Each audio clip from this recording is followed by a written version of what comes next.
scritto in onore della santa. Il titolo è La gemma di Siracusa.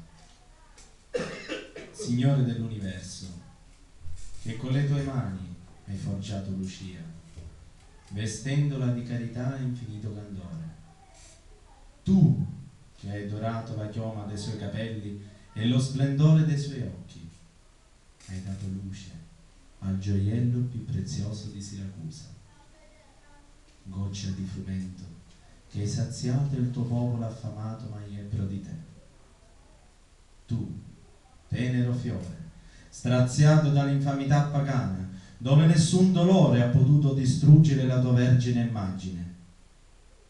Piccola eroina, che nel momento più tragico volgesti il tuo sguardo al cielo, desiderosa di congiungerti al tuo sposo celeste. Lucia, vergine onorata, che hai stretto il filo del cuor tuo col divino creatore, non ci stancheremo mai di invocarti, affinché la luce che tu irradi possa essere il faro che illuminerà i nostri passi nel cammino della vita. Grazie.